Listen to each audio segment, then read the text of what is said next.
국민의당 제보 조작 사건과 관련해 윗선으로 수사가 확대되고 있습니다. 지난 주말 공명선거 추진위원단 부단장인 김인원 변호사가 소환된 데 이어 수석 부단장이죠. 김성호 전 의원이 조금 전 검찰에 출석했습니다. 현장 연결해서 들어보도록 하겠습니다. 여전히 이유미 씨 단독 범행이라고 생각하시나요? 예, 대한민국 국민 중에서 제보가 조작될 가능성이 단 1%라도 있다고 생각한다면 기자회견을 할 사람이 누가 있겠습니까? 국민의당 공명선거 추진단 내에서는 정해진 검증 절차에 따라 최선의 검증을 하기 위해 저희로서는 최대의 노력을 기울였습니다. 그러나 결과적으로 잘못을 거르지 못한 데 대해서는 송구스럽게 생각합니다. 5월 7일 전에 이유미 씨가 제보가 조작됐다는 내용을 밝혔다는 게 검찰이 내린 결론인데 예. 당 측에서는 그걸 전달받은 내용이 전혀 없다는 겁니다. 저희들한테는 전혀 말한 적도 없고 들은 적도 없고 만약 그랬다면은 그거를 그냥 놔뒀겠어요? 더군다나 저희들은 정치인입니다. 정치인은 국민에 대해서 정치적 무한 책임을 지는 사람들입니다. 전혀 그런 적이 없었습니다. 그럼 5월 5일과 5월 7일 사이에 예. 그럼 그와 관련된 뭐 의심된다는 생각이나 아니면 예. 그와 관련된 논의가 내부적으로 전혀 없다. 전혀 없었습니다. 그 지난 출석 때 예. 그 이제 당의 공식 루트를 통해서 받았다. 예. 그래서 뭐 이용주 의원한테 예. 이제 예. 저 이준서 씨가 보고를 했으니까. 예. 근데 또 김인원 씨는 오셨을 때 이용주 의원 관여 안 했다 이렇게 얘기를 했는데 누구 말이 맞는 겁니까? 그건 이제 표현상의 차이일 뿐이고요. 대선 캠프 내에서는 당연히 정식 통로를 통해서 정식 경로를 들어온 거에 대해서만 저희들이 이걸 처리합니다. 그래서 이 사안의 경우에도 공식 통로를 통해서 왔고 또 그 공명선거 추진단 내에 검증 절차가 있습니다. 그래서 검증 절차에 따라서 저희들은 내부적으로는 철저한 검증을 한 겁니다. 언론에서는 우리들이 아무런 검증 절차를 하지 않고 그냥 기자단에게 증언자의 이메일 하나만 툭 던져놓고 말았다, 그런 식의 언론 보도가 나오는데 그건 전혀 사실과 다르고 그건 완전히 엉터리 보도입니다. 제보가 와서 저희들이 이 제보 내용에 대해서 카카오톡 내용 그리고 녹음, 녹취록까지 철저하게 카카오톡과 녹취록에 나와 있는 사실관계를 100% 저희들이 다 확인했습니다. 그 나와 있는 내용 자체가 그동안에 문준용 씨 관련된 의혹 제기와 상당히 부합이 됐던 거고, 특히 그 당시 이제 시민사회 수석의 딸이 특혜 취업했다는 부분은 권력층 내부에 있는 사람이 아니면 들을 수가 없는 내용이었습니다. 그 부분까지 있었기 때문에 그 부분도 저희들이 인터넷 검색을 통해서 그 시민사회 수석의 딸이 은행에 다니고 또 문준용 씨와 나이가 똑같다는 걸 확인했습니다. 그렇기 때문에 내용 자체를 철저하게 완벽하게 저희들이 나름대로는 검증을 한 거고, 그래서 그 제보 내용에는 문제가 없었습니다. 그리고 또 이준서 씨 최고위원을 상대로 그런 과정이나 내용 부분들 저희들이 당연히 철저하게 물어봤던 거고, 그런데 이준서 최고가 이거는 오랫동안 2030 희망위원회에서 제보자에 대해서 철저하게 신원을 보장해준다. 그리고 그거는 당에서 내가 책임지고 하고 다른 어떤 사람에게도 신상이 털리지 않게끔 하겠다. 그렇게 얘기를 한 겁니다. 그리고 실제 양심적 내부 고발자의 경우에는 자기 아주 친한 한두 사람한테만 얘기를 하는 거지 그 일반에 공개하는 내용이 아닙니다. 그래서 그는 이준서 최고의 말이 저는 합당하다고 믿었던 거고, 그러나 그럼에도 불구하고 이것만 가지고는 기자회견은 절대 할 수가 없다. 기자회견을 하게 되면은 제가 기자 출신입니다. 그렇기 때문에 반드시 기자가 그 증언자와 직접 접촉을 해서 그 증언을 했느냐, 그래서 증언 내용과 관련해서 추가적인 질문을 할 수 있는 그런 전화번호나 그런 걸 주지 않는 한 기자회견을 할 수가 없다. 제가 이준서 최고에 얘기했습니다. 그러니까 이준서 최고가 그건 자기가 그걸 알아보겠다 해서 그 다음에 연락이 온 겁니다. 그래서 전화번호의 경우에는 증언자가 회사를 다니고 대학에서 강의를 하고 있기 때문에 기자들이 수시로 하면은 자기가 업무에 방해되니까 이메일을 준다고 한다. 그래서 이메일을 주면은 기자단 대표를 뽑아서 선정하면 이메일에 대해서는 자기가 인터뷰를 응하겠다. 그렇게 얘기한 겁니다. 그래서 이 증언자 자체가 이메일을 주기 때문에 그거는 100% 믿을 수밖에 없었죠. 그래서 그 다음에 저희들이 실제 이 증언자 이메일을 기자단 대표단에게 줬습니다.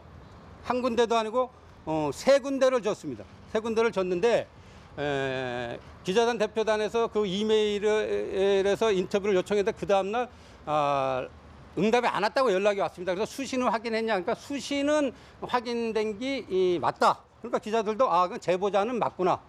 왜냐하면 국민의당 제보와 관련해서 당신이 제보했냐 그런 식으로 물어봤다고 했기 때문에 그래서 저희들은 더 믿을 수밖에 없었던 겁니다. 왜냐하면 증언자가 자기가 제보를 안 했다고 하면은 이메일 3개 언론사에 이메일 인터뷰를 보고 펄쩍 떴을 거 아니에요. 내가 제보한 적이 없다. 그렇기 때문에 그 당시 비판적이고 까다로운 기자들도 제보자는 이건 제보자가 제보한 건 맞구나 했기 때문에 저희들은 더 믿을 수밖에 없었던 겁니다. 그렇기 때문에 저희로서는 지금 말씀드리는 대로 공병선거 추진단 내에서 할 수 있는 최선의 검증을 했던 겁니다. 그런데 그럼에도 불구하고 결과적으로 제보됐다는 건 사실로 밝혀진 거고 또 그 부분에서 검증을 제대로 걸리지 못한 그런 부분에 대해서는 저희들이 송구스럽게 생각을 하는 겁니다. 그런 얘기를 이제 지난 5월 7일에도 당 차원에서 접촉하고 있다 이런 얘기를 하셨는데 예. 지금 말씀하신 이제 뭐 검증 과정에 예. 이제 접촉하셨던 이런 당 차원이라는 게 공명선거 추진단을 말씀하시는 아니죠. 거예요? 기자들이 이거를 누가 했느냐 물어본 겁니다. 그래서 김인원 부단장이 그 부분을 당에서 했다고 한 거예요. 그러니까 제가 말한 당이라는 거는 이준서 최고, 우리 공명 추진단에서 접촉을 하는 게 아니라 우리 당의 이준서 최고위원이 제보자, 즉 이제 이유미 씨하고 계속 접촉을 하고 있다는 내용을 사실 그대로 얘기한 겁니다. 그러면은 그 제보에 대한 검증과 언론에 알리는 행위 등에 대한 정결권이 예. 수석 부단장 선에 있었던 건가요? 아니죠. 그거는 이제 우리 체계가 있으니까 그 체계 내에서 정상적인 절차를 밟은 겁니다. 그럼 단장이 영향을 미칠 수밖에 없는 구조인 거죠? 이영도 단장은 그때 이제 여수에 선거운동으로 내려갔기 때문에 그 우리 내부의 절차에서 단장이 없으면 또 내부의 절차가 있기 때문에 그 절차에 따라서 했던 겁니다. 그러니까 단장에게는 전혀 보고 안 됐다는 말씀이신 건가요? 그리고 저는 모르죠. 제가 보고한 적은 없으니까. 근데 이용주 의원과 같은 사무실을 쓰고 계셨다고 하셨는데 그게 전혀 소통이 안 되는 건가요? 그 안에서? 아니 이용주 의원은 여수에 선거운동을 하러 갔으니까 그러니까 단장이 있으면 단장 주재에 하는 거고 단장이 없으면은 또 정해진 절차에 의해서 내부의 그런 절차에 의해서 진행을 했던 겁니다. 정상적인 절차에 단장이 의해서. 그때 당시에 지방으로 선거운동을 갔기 때문에 단장은 이 사건에서 자유로울 수 있다는 말씀이신 건가요? 아니 뭐 제가 보고한 적은 없으니까. 그 지난번에 이제 김인원 씨랑 같이 한번 출석하신 적 예, 있잖아요. 예. 근데 김인원 씨가 이제 이런 얘기 하셨는데 그 최종 결정권자는 없다 뭐 예. 이런 얘기를 하셨는데 예. 그 뭐 무슨 의미 이게 아니, 맞는 그거는 얘기인지. 이제 말의 어의 표현의 어안데 사실은 이제 제가 검증할 때 제가 그래서 제가 직접 기자회견 한 적은 없습니다. 기자회견 할 때 제가 배석하는 이유는 제가 언론사 출신이기 때문에 기자들이 물어보는 말에 뉘앙스를 정확하게 얘기를 해야지 잘못 표현하면 오해가 빚어질 수 있다. 그래서 제가 항상 배석을 하는 겁니다. 그러니까 당연히 이 공명선거 추진단은 대선 캠프 내에 있는 공식 선대본부 산하에 있는 거고 당연히 그건 결정권 체계가 시스템이 되어 있습니다. 그리고 시스템에 따라서 단장이 있으면 당장이 당연히 단장 주재에 하는 거고 단장이 없으면 그 다음에 수석 부단장 하에 시스템이 있기 때문에 거기에 따라서 하는 겁니다. 그래서 같은 뜻입니다. 김인원 부단장이 표현상에 있어서 오해를 빚을 수 있었던 것 같습니다. 그러면 최종 결정권자와 관련해서 예. 이제 지난번에 오셨을 때 예. 그 안철수 의원 언급을 조금 하셨는데 예. 그 안철수 의원이 바보입니까? 이러면서 예. 가짜인 줄 알았으면 기자회견 했겠냐 이렇게 말씀하셨는데 예. 그 얘기는 기자회견 그 과정에서 예. 이제 안철수 의원이 어느 정도의 뭐 확인이나 뭐 예. 보고받으신 게 조금 들으신 내용이 네, 있다는 전혀 그런 사안이 아니죠. 공병선거 추진단 시스템 내에서 그 절차에서 하는 거니까 그게 무슨 안철수 후보가 무슨 관련이 있겠습니까? 그럼 공개 과정에서 윗선 어디까지 보고가 된 건가요? 아니 그거는 우리 이 절차 내에서 했기 때문에 그 이상은 저는 모르죠. 그거는 공명선거 추진단 내에서 한 거고 이 사안은 저는 아주 상식과 인간이 가지고 있는 양심에 비춰 판단하면 진실이 어느가 여러분들이 알 수 있다고 봅니다. 그걸 자꾸 정치적인 무슨 음모니 그런 식으로 바라보게 되면 자꾸 진실에서 멀어지는 겁니다. 제가 말한 게 저는 제가 알고 있는 모든 진실입니다. 그리고 그거는 뭐 여러분들이 판단하시면 될 것 같습니다. 그리고 지난번 검찰 조사에서도 이 부분을 제가 있는 그대로 얘기를 했습니다.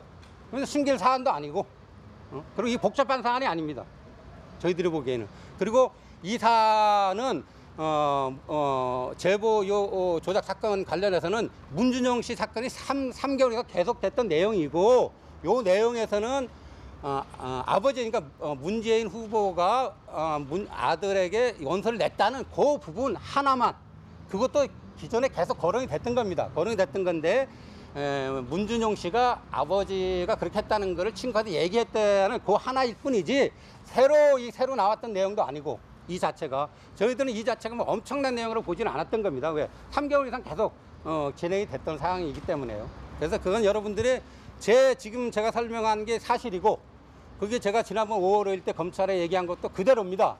그리고 이제 오늘 또 들어가도 당연히 그대로일 수밖에 없는 거예요. 왜? 진실이라는 게 바뀔 수가 없잖아요. 그러니까 그거는 여러분들이 판단은 여러분이 하실 수밖에 없는 겁니다. 그리고 제가 말한 대로 결과적으로 잘못을 거르지 못한 것에 대해서는 제가 송구스럽다고 말씀을 드리는 겁니다. 예.